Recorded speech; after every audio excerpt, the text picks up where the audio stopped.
So good morning, everybody, and welcome to this webinar that's produced in partnership with the Confederation of School Trusts and Browne Jacobson. I'm Sheila Atwood. I'm the Senior Content Manager here at Brightmine, and I'm delighted to be joined by two other people on the webinar today. We have Jenny Jakubowski, who is our Data Operations Manager at Brightmine Compensation Planning, and Emma Hughes, who is the Head of HR Services and a partner at Browne Jacobson. So a quick look at the running order for the next 30 minutes or so. I'll introduce you to Brightmine. Now, that might be a name that's familiar to some of you, but new to others. And then I'm going to take you through the headline salary survey findings. After that, Jenny's going to provide you with some details of how you can access the data that I'm talking about, both as a participant and a subscriber to compensation planning. And then the all-important part is Emma, because she is going to talk through the context for the project that we have undertaken and the data we have shared, talking about how you can really apply what you've learned today in your organisation and use that information to help you make those executive pay decisions. If you do have any questions for any of our speakers, so for me on the data, Jenny on access, or Emma on making those reward decisions in your organisation, please do pop them in the Q&A panel on the right-hand side, and we will try to answer them as we go or follow up after the session if there's anything more specific or technical that we need to help you with. So a little bit about who we are, and the reason I'm pausing here on this is that Brightmine is a new name for us as well as you. We used to be called Expert HR until April of this year. We have the same information that we always had. So our HR and Compliance Centre covering that strategy, practice, templates, documents and employment law compliance content. Pay Equity Analytics, which is our gender pay gap reporting tool. And then in the middle there is compensation planning, what used to be known as Sendex, and that's the solution from Brightmine that has been involved in the data collection that I'm going to talk to you about today. So in terms of the project we've undertaken with CST, so we work in partnership with a number of organisations like CST, and the idea there is that we really want to make sure that specific sectors or industries or membership bodies can have access to the data that they specifically need for their organisation. You're quite a unique group of people. You have very unique needs in terms of the data. So we want to be able to provide focused and filterable data for you. So that is why we work with the CST on data collection for those senior roles in schools trusts. I'm going to leave this slide actually and the content of it really for Emma to cover at the end. But, you know, the reason we do these projects with a number of organisations is to help you. We know that there are problems attracting people, retaining people and keeping motivation going with employees. So Emma will cover this content off later on in terms of how to use this information to help you make those decisions that are going to lead to some of those outcomes listed here. So why have the CST chosen to work with us at Brightmine? So our compensation planning dataset has more than 1.5 million UK employees' payroll data on it, coming from more than 1,000 organisations. We update our data monthly, so it is the most up-to-date salary database in the UK. We don't benchmark against job titles. That would mean different things to different organisations, and I've got an example of that later on for you. Instead, we use two measures. We look at the job level and the job function. So the job level is that seniority from CEO right down to ancillary staff. This project, of course, focuses at the top or the higher level of that job hierarchy. And then the job function is the type of work that each employee does. And we cover over 400 functions, and we have specific ones for different industries to make sure that they are applicable to the groups that we're talking about. We cover all sectors of the economy, and it does mean that whilst you can benchmark against the schools trust, you can also benchmark against the wider economic sectors as well. So let's have a look at the project that we've undertaken with the CST. So we ran the salary survey over the summer, inviting organisations to share payroll data for their employees in 6 different job levels. These are the most senior job levels in our job hierarchy. We received responses from 117 organisations covering almost 2,500 individuals. This is our 4th year of running the survey with the CST, and this is our largest data set yet. So thank you to everybody who has participated their data. Now, I've given the job levels there, the job numbers, for those of you familiar with the compensation planning or Sendex data set, those will be familiar with you, along with those generic job titles. But I've given some indicative job titles that you might see within the schools trust sector there as well. Please don't take them as read, they're just examples for you to look at. Depending on the size of your trust, you may not have an incumbent at each level, but as you can see, you might have more than one that fits into the criteria of each of those job levels. On compensation planning, there is detailed descriptions of each one, so you can decide where each of the individuals within your organisation should sit. And then just a note on the sample and the organisations that have provided their data. Quick breakdown here, both by the number of schools, which you can see that just under half have 21 or more schools, and the rest are smaller than that. A few organisations didn't provide data. The same with the number of pupils. Quite a lot of organisations didn't provide that data. All I would urge, if you are participating your data with us, those parameters are really important in order for us to be able to filter that data in this way, and to be able to provide you with as much information as possible back to you. So just my plea for next year, please, if you can, fill in those fields. But that gives you an idea of the size of the organisations that are taking part.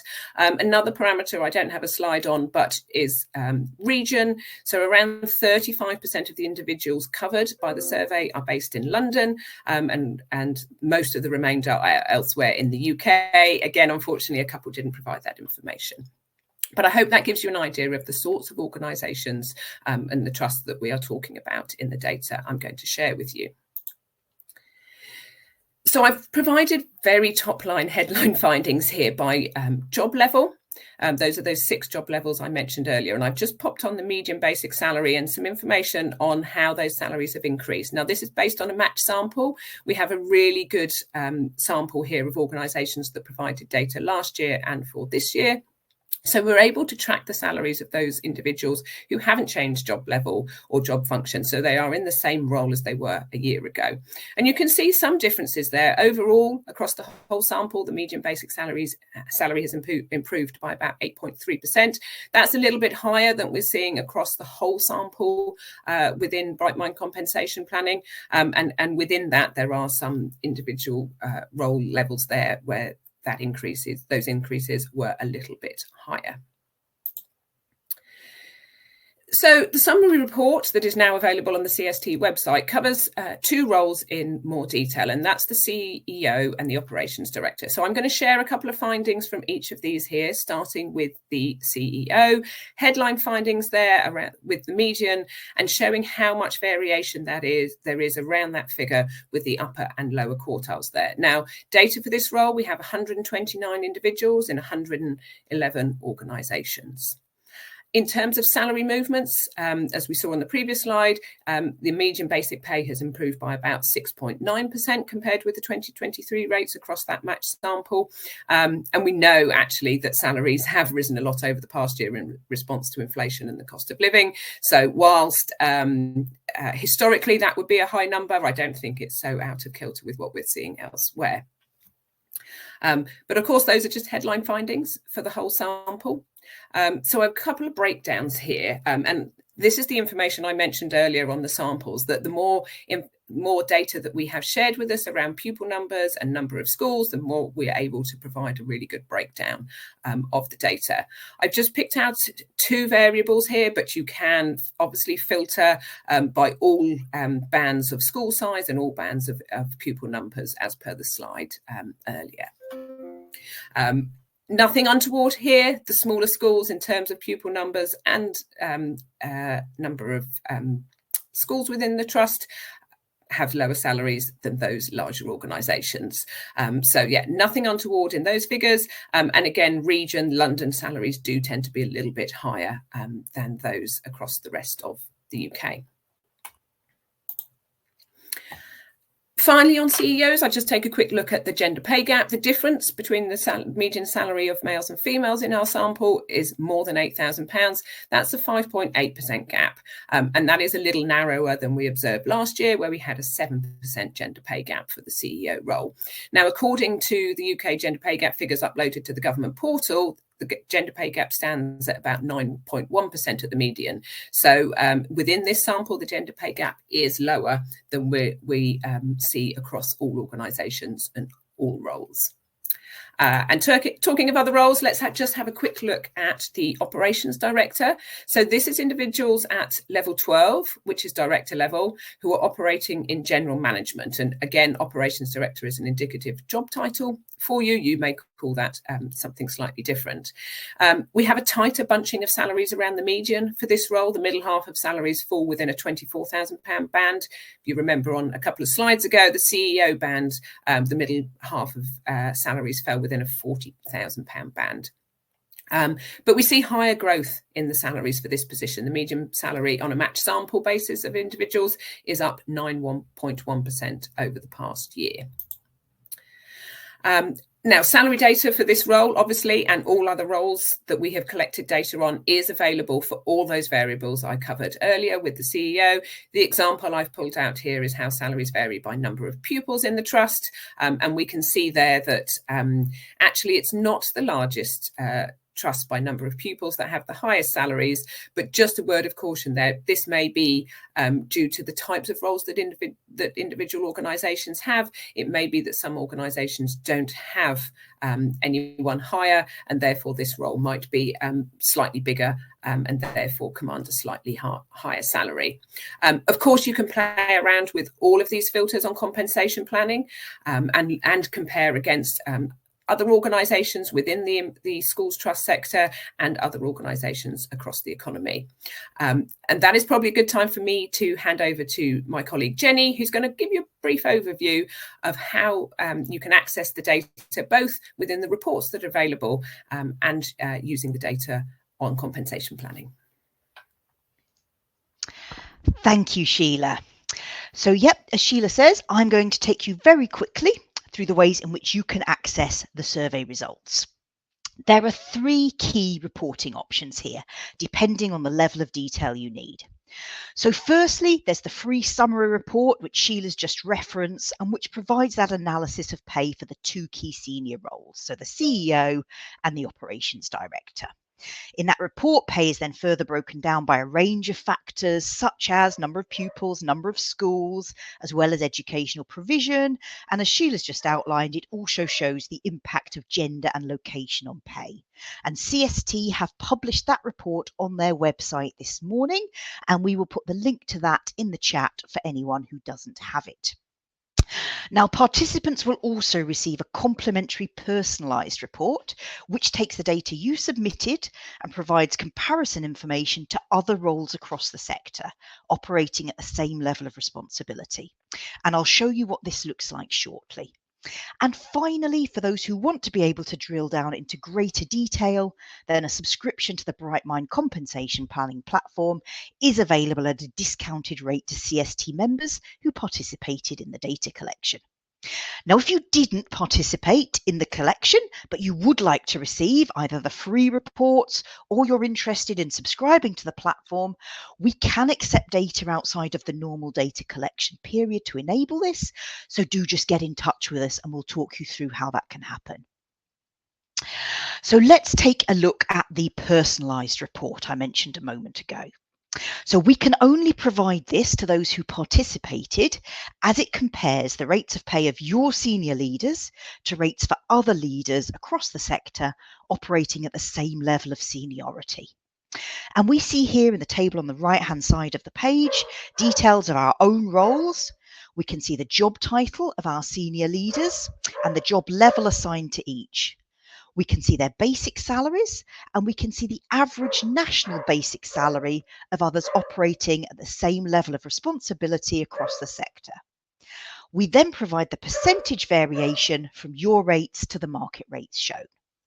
And we can also see the percentage variation in graph format on the left of the page, which you can copy and paste into your own internal reports if needed. Now, if on looking at the results, you feel that you want to make any amendments to your data, so either by adding or removing roles, adjusting the job level assigned or amending salaries, do get in touch and we can talk you through how to do this quickly and easily. And we can then reproduce this report to reflect your amended data. Now, just a note on job level, it is really important here. Assign a level which is too high and the salaries returned are too high for the role in question. Assign a level which is too low and the opposite is true and the salaries are not commensurate with the role. Both scenarios resulting in an unrealistic picture of your position against the market. If in doubt, again, get in touch and we can talk you through the job leveling process and provide you with some guidance there. Now, this report provides a top-level summary only in return for your participation. It doesn't reference size of trust, area of the UK, or even the functional area your senior leaders operate in. But it does give a sense of how your senior leaders are positioned against their peers across the sector as a whole. I'm now going to show you the compensation planning platform and what it can do for those of you who subscribe to the full survey results. Now, there are multiple tools on the platform. We have a review pay tool, which is a module which takes your rates of pay and compares it to a detailed cut of market data. We have a tool which allows you to create, build, and maintain your own pay grading frameworks.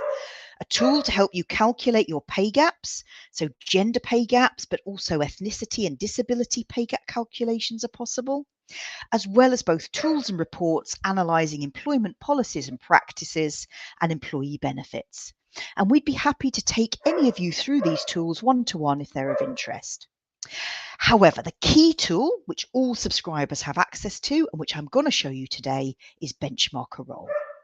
This tool enables you to access market salary data for specific roles, either by searching for a job title, and this uses machine learning to evaluate where specific job titles are typically coded against our levels and functions, or by building your own search using your choice of level and function. Now, I'm going to share my screen. We're going to move away from the slides and we're going to go into the live platform. And I'm going to very briefly demonstrate some of the functionality. I'm going to go into Benchmark a Role. Now, the first thing I'm going to do is I'm going to use the search function I talked about. And I'm going to search for a CEO salary. I hit search, and this is looking to see how CEO is typically coded in our database in terms of job level and job function.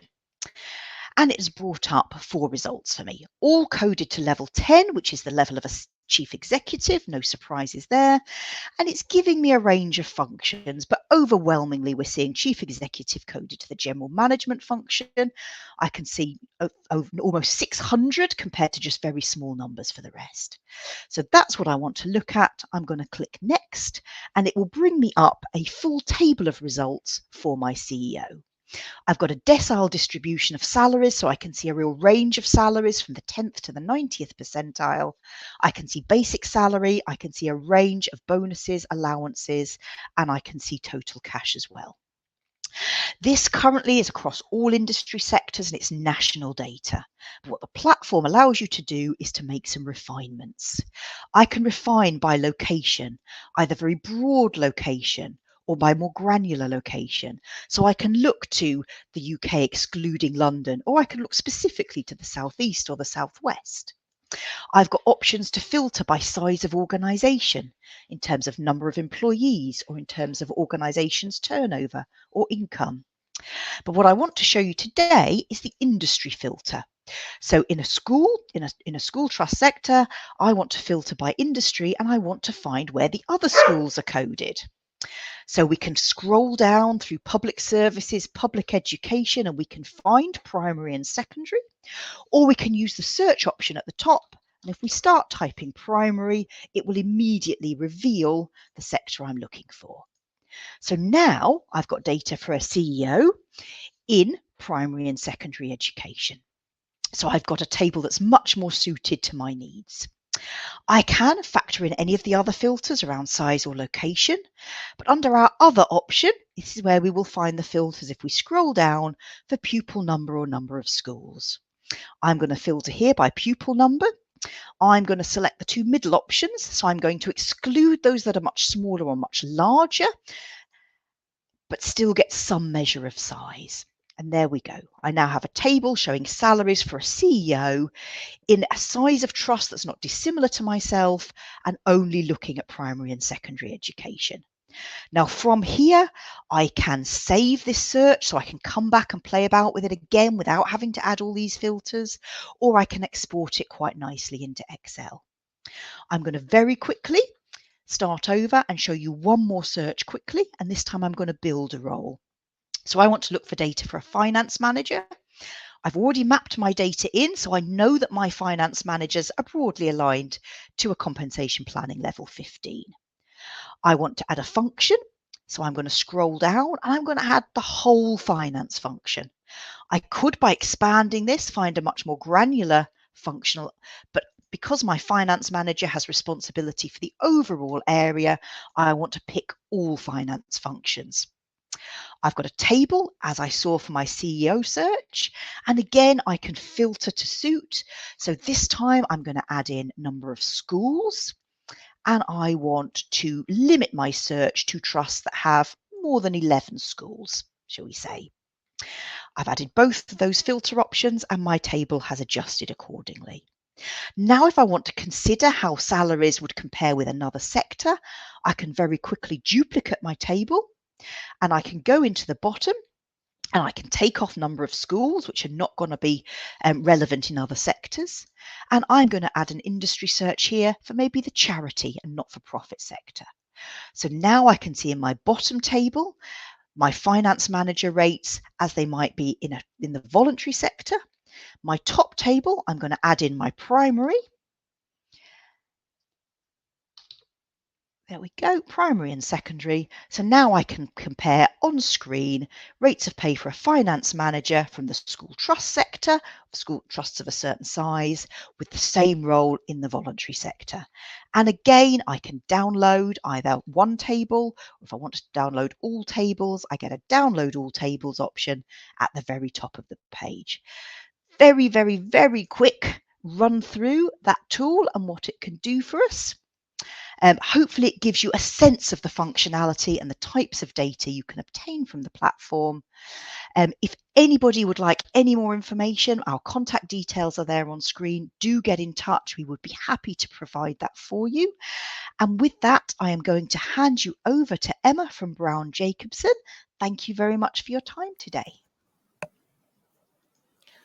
Hello, everybody. That was a really excellent rundown there from Jenny and from Sheila. So what I want to do is just start by asking you a couple of polls. So we're going to see the first question pop up in a moment.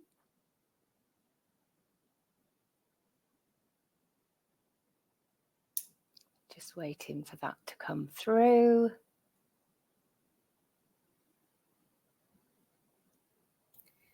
It should be there, Emma. I think perhaps you can't see it. So the poll is now open for you. Okay, right. So the first poll is about how difficult, how challenging you find this process. So I'd be really keen for you to see, I'd be keen to see what your feelings are of that. That's going to be a bit tricky for me because I can't see the results now. So I might need to lean on my colleagues to tell me what the results are. But yeah, let's have a look. Okay, so far we've had just about 60 responses. Keep them coming in. At the moment, around 53% say difficult, 47% say okay, and superb result. Emma, you're obviously doing a good job. Nobody says, well, actually, no, sorry, I've read the wrong way. Nobody says it's not difficult. Nobody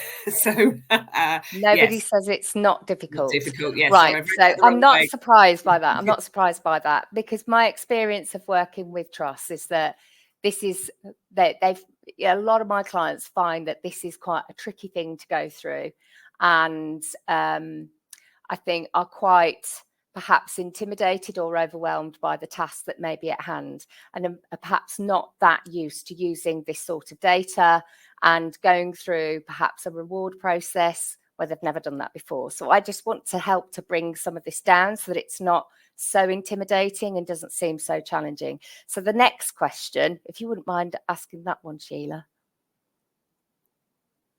Yes, that one is live now. Okay, so this question is about whether you have an established policy and framework in place. So if you could have a read of that and then also answer that. And if Sheila, if you wouldn't mind telling me the results as well once they're through, that'd be wonderful. I will do, yes. So please do answer now. Do you have a policy already and it's working well? Do you have one but it needs a review? Do you not have one but you are in the process of developing one? Or is it something that you don't have but that you would like to have in your organisation? So responses just coming in now, just have about 50 that's come in. Please do select your options. So at the moment, Emma, we have just under 30% say yes, works well for them. But the majority, 42% at the moment, saying yes, but it needs a review. So work to be done there. Around 13% in the process of developing one, and around 18 would like to have one. So yep, definitely the majority is organisations that have one, and this is going up now, but it needs a review. We're on 46% for that option now. Okay, I'm not surprised by that either. So hopefully that's going to give you all some reassurance that you're not on your own there. I think this is quite a common picture. So I just want to focus in on what's really important, what you all need to know about. So number one, we need to be aware of the Academy Trust Handbook and the expectations that are sitting in there. So we need to be looking at paragraphs 2.27, going up to, it goes all the way up to 2.31, but really the three that were really important are 2.27, 2.28 and 2.29. So the first one is talking about how trustees must ensure its decisions about levels of executive pay, including salary and any other benefits, follow a robust, evidence-based process and are a reasonable and defensible reflection of the individual's role and responsibilities. So that's the big sort of standout must. So for me, what that means here, if we break that down in the context of this webinar, evidence-based process. Well, if you are using salary benchmarking data, that is going to help you with your evidence base. Alongside that evidence base are going to be your performance management information. How is the trust performing? How is that individual performing? The reasonable and defensible reflection of the individual's role. It's a big plea from me. When you get this generalised report from Brightmine that is published by CST, it gives you headline figures for the entire sample. If you take that data, that is not going to be a defensible reflection of the individual's role and responsibilities, because as you've just seen Jenny do, Jenny has just taken a CEO role and then refined the data so that it's more applicable to your context and your situation. So it's really important that we do that and we don't just take the median CEO figure for the entire sample, because there'll be a whole host of all sorts of organisational differences in that in terms of size, type, location. So it's really important that we don't do that. The other thing that we need to do is we need to manage conflicts. So sometimes what I'll see is the executive are driving the board to do the executive pay review, and it should be the board. The board owns this process. The board is responsible, ultimately responsible for having a robust oversight over these things. So my big sort of push to clients is that, have you got a remuneration committee? Or a pay committee, a people pay and performance committee, whatever it may be, but do you have a committee that's set up within the board to do this piece of work? And does it have a terms of reference so that all of their delegations are fully scoped? It's linking back to your schema delegation, but it also gives that committee a framework to work to. Is this committee fully delegated to make the decision, or are they making recommendations for the full board to then decide on? So do you have that in place? So if you do, then the executive shouldn't need to be driving this, because it will become an annual process that committee owns and has to do, just like they would with the CEO appraisal and other appraisals. So that's another thing. But we can't have the CEO being involved in the setting of their own pay. We can't have the CEO putting papers together to the board recommending what they think their pay increase should be. That's a big no-no. The CEO can be involved in the setting of their own direct reports, but again, the board needs to have oversight of the whole pay piece, the whole reward strategy, in my opinion, and I'll talk a little bit more about that in a minute. The other thing that we need to be thinking about in terms of the handbook, it's fully listed in 2.28. So it says the board must discharge its responsibilities effectively, ensuring its approach to pay and benefits is transparent, proportionate and justifiable, including an agreed process for determining executive pay. So there's your terms of reference, there's your executive pay policy. There needs to be independent scrutiny by the board. So that's the point where we can't have all these other reports coming in from executives, making recommendations for pay increases for themselves. There must be a robust decision-making process, which is where the data comes in. Not just the salary benchmarking data, but other wider sources.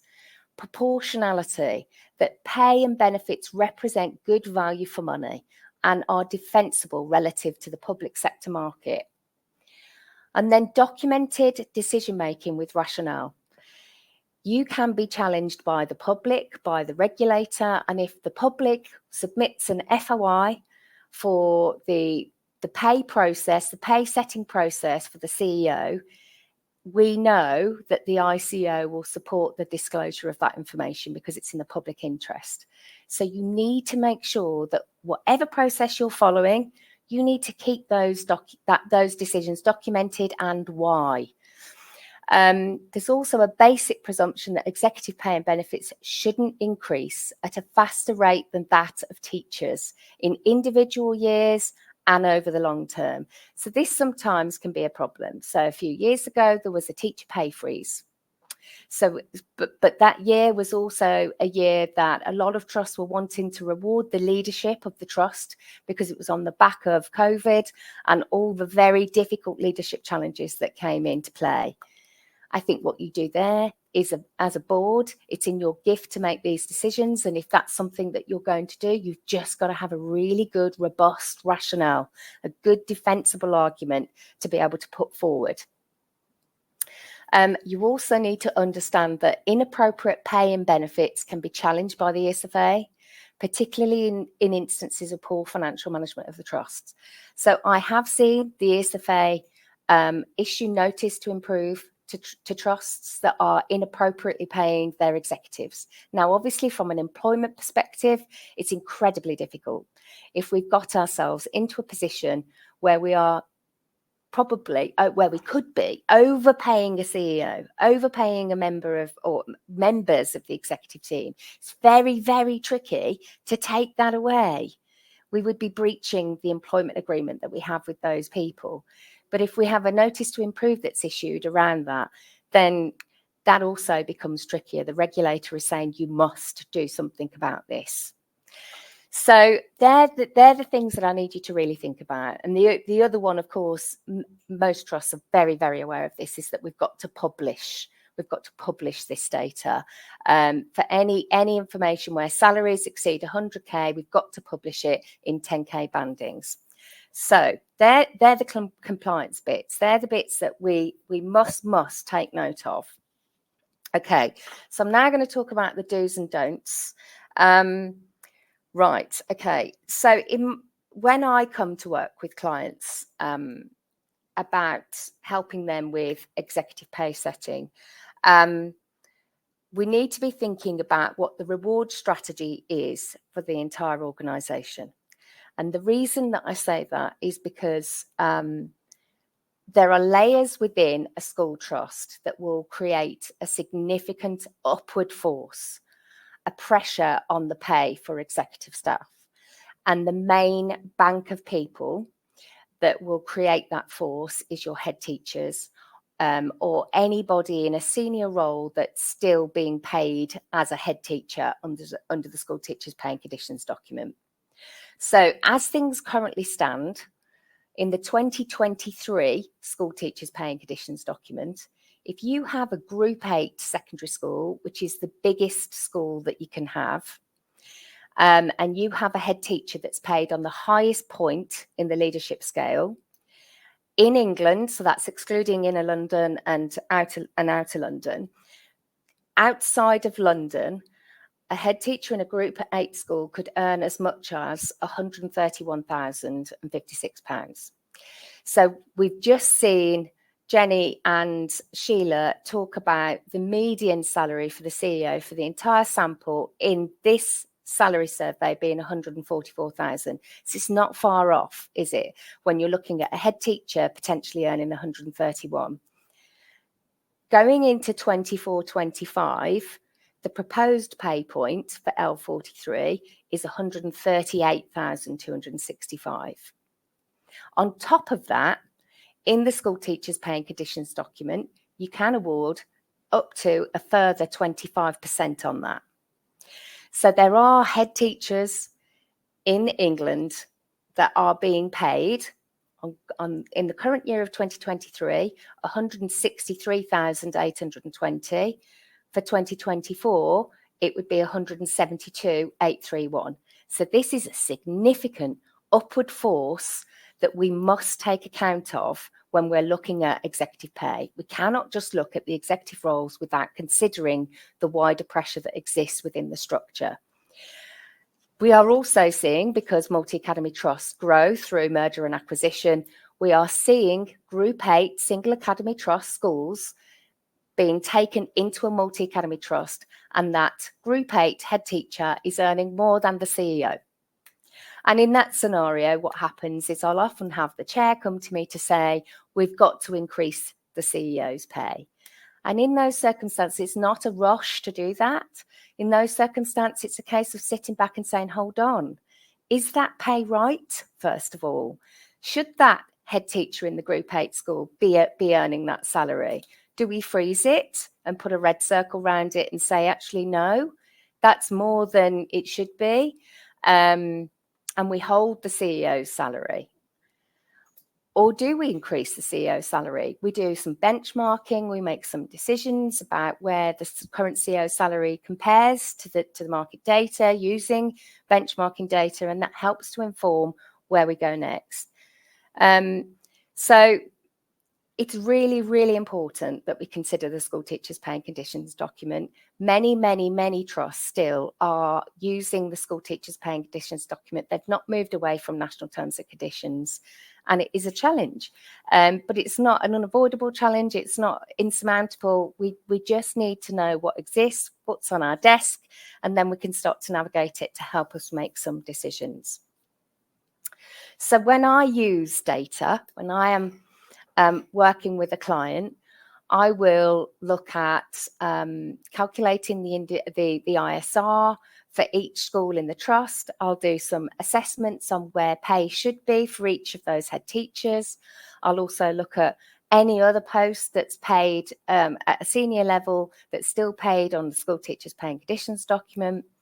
And then I'll look at all those different variations of industry data that Jenny was showing us. So I'll do a CEO or slice of the data that's education. I'll do the charity sector. I'll do public sector. I'll have a look at what the private sector is. And if you've got, for example, a COO or a CFO, it's depending on how big you are as a trust. If you're a large trust, it's likely that you could recruit somebody from out of the private sector to come into a multi-million-pound, very complex, large organisation like a multi-academy trust. So it's really important that you start to assess, where could my talent come from, and where that talent comes from, what is their salary expectations, and do I want to get talent from the private sector? Is that going to benefit us as a trust? Is that going to deliver us value for money? And if that's what we want to do, what am I looking at? What am I potentially going to have to pay them? Now, the other really important thing is that the data that we gather is not our answer. The data is just information that helps us to inform our decisions. The hard bit is once you've got all of that data, the hard bit is then taking that and deciding, right, what are we now going to do with that reward strategy? How are we going to pay those individuals? And for some trusts, that will be a spot salary.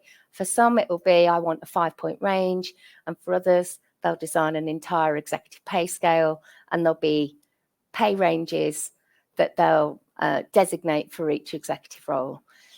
But we can't do that realistically without being informed on how we're currently paying our staff against the expectations of the market. So I'm coming to the end of my time here on being able to explain all of this, but that's where I would give my best advice to you all. Thank you very much, Emma. And I have to say that we have had super engagement in the 10 minutes that we've run over, and not one person has dropped off the webinar. So I think we will all take from this that what you have shared today has been so important to the trusts on the call today. So thank you very much for that. And thank you, everybody, for joining us. There have been a couple of questions about how to access some of the things we've talked about in the chat panel. If you haven't taken part and you would still like to, a link to participate is in the chat panel, or get in touch with myself or Jenny. The report that we have produced with CST is now live on the CST website. If you did participate your data, there is a personalised report. If you log into compensation planning platform and then go to the My Files area, you will find your personalised reports there. And we are recording today's webinar, so the CST will also promote a recording if there's any colleagues that you would like to share this with. So that brings us to the end of our session today. A huge thank you to Jenny for showing us how to access the data on compensation planning. And of course, Emma, the context is absolutely invaluable. So thank you very much for your time. Any further questions, please do reach out to us here. And good luck with your pay benchmarking. Thanks very much. Goodbye. Thanks, everyone. Bye. Bye.